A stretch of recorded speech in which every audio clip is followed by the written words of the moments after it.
చూస్ country delight, live better. ఇప్పుడే country delight app ని download చేసుకోండి. తెలిసి తెలియక చేసే చిన్న మిస్టేక్ వల్ల ప్రాణాలే పోతాయనే దానికి నిదర్శనమే ఈ ఘటన. 2026 ప్రో కబడ్డీ లీగ్ కోసం సిద్ధమవుతున్న ఓ కబడ్డీ ప్లేయర్ మరణం దిగ్భ్రాంతికి గురిచేస్తోంది. రాష్ట్ర ఛాంపియన్షిప్ లో బంగారు పతకం సాధించిన ఓ ఆటగాడు తాను చేసిన ఓ చిన్న తప్పు వల్ల ప్రాణాలే కోల్పోయాడు. అతను ఎవరో చూసే ముందు చివరి క్షణాల్లో అతను మంచం మీద రేబీస్ వ్యాధితో ఎంత బాధపడ్డాడో ఓసారి చూద్దాం.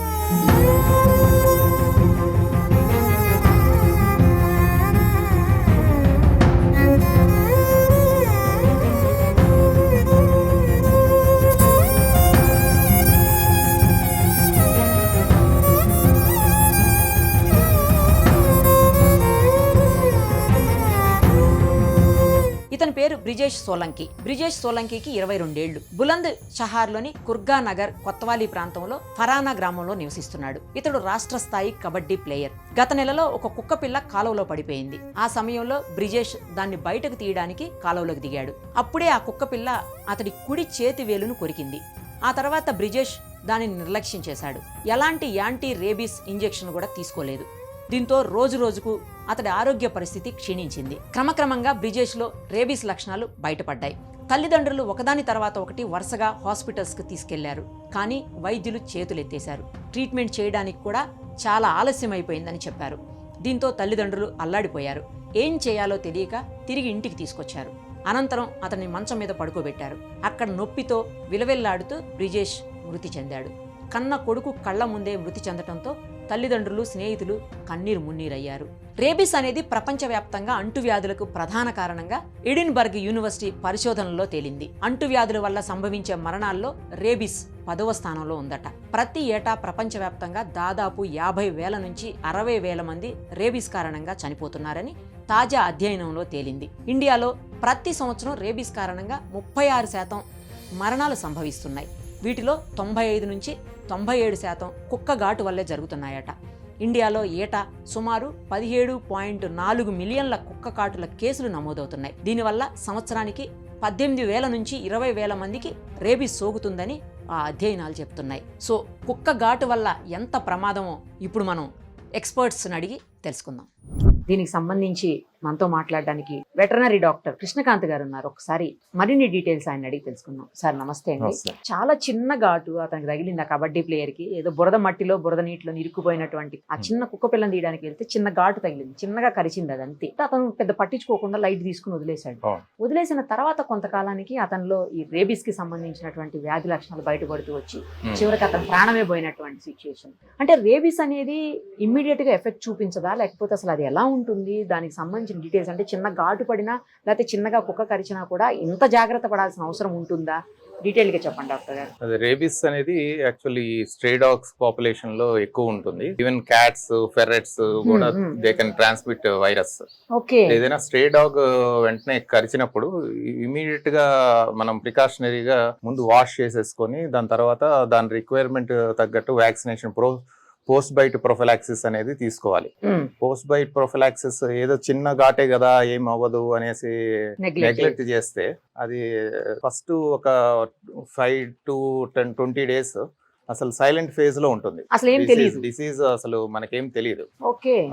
20 days తర్వాత ప్రోడ్రోమల్ ఫేజ్ అని అంటారు. అప్పుడు టింజింగ్ అవటం, అక్కడ ఫీవర్ రావటం, నాజియా ఫీల్ అవటం, ఇలాంటి లక్షణాలు చూపిస్తుంది.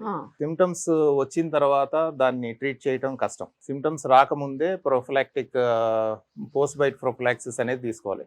WHO రికమెండేషన్స్ మన ఇండియా గవర్నమెంట్ ఫాలో అవుతుంది.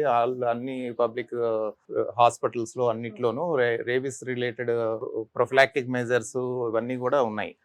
సో ఇమీడియట్ ఏదైనా వ్యాక్సిన్, ఏదైనా స్ట్రే డాగ్ కరిచిన వెంటనే, స్ట్రే డాగ్ లేకపోతే ఈవెన్ పెట్ డాగ్ అయినా సరే ఏదైనా వ్యాక్సినేషన్ ఈజ్ మస్ట్. దాన్ని వాష్ చేసేసుకోవాలి.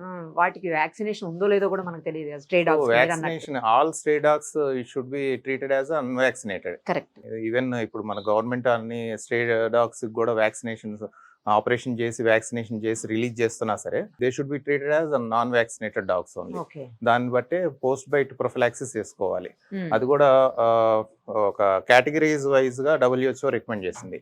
ఆహా. ఇప్పుడు ఇంటాక్ట్ స్కిన్ ఉండి ఓన్లీ లిక్కింగ్ ఏదైనా అయితే గనక స్ట్రే డాగ్, ఆ, ఆ. సో నో పోస్ట్ బైట్ ఏం అవసరం లేదు. లికింగ్ అంటే లికింగ్ జస్ట్ మన స్కిన్ ఇంటాక్ట్ ఉంది, నో స్క్రాచెస్, మన దగ్గర ఏం వూండ్స్ ఏం లేవు. ఆహా. వూండ్ ఏదైనా ఉన్నప్పుడు ఇట్ ఈస్ మళ్ళీ అదో risk phase, stage 2 category 2 Okay, కిందకు okay, వస్తుంది. అప్పుడు okay. We should take post bite prophylaxis. ఇప్పుడు మన దగ్గర ఆల్రెడీ 2-3 చోట్ల బైట్స్ పడ్డాయి ఆ, ఆ. అంటే గనక పోస్ట్ బైట్ ప్రొఫిలాక్సిస్ తో పాటు అక్కడ లోకల్ గా రేబిస్ ఇమ్యూన్ గ్లోబులిన్ ఇన్ఫిల్ట్రేషన్ చేసుకోవాలి. లేకపోతే గనక it will post bite prophylaxis ఒక్కటే cannot prevent if we encounter multiple bites.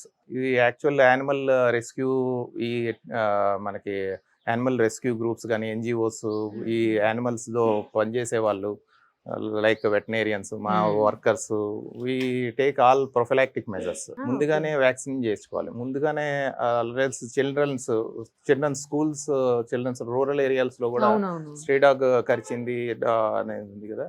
Endemic areas లో, రూరల్ ఏరియాస్ లో కూడా చిల్డ్రన్స్ కి as prophylactic measures 0 day and 7th day pre exposure prophylactic vaccination చేసుకుంటే గనక రేబిస్ ఇన్సిడెన్స్ అనేది తగ్గుతుంది. వెంటనే ఏదైనా స్ట్రే డాగ్ తర్వాత కరిచినా సరే ఇమీడియట్ బాగా టెన్షన్ పడిపోయి చేసే అవసరం ఉండదు.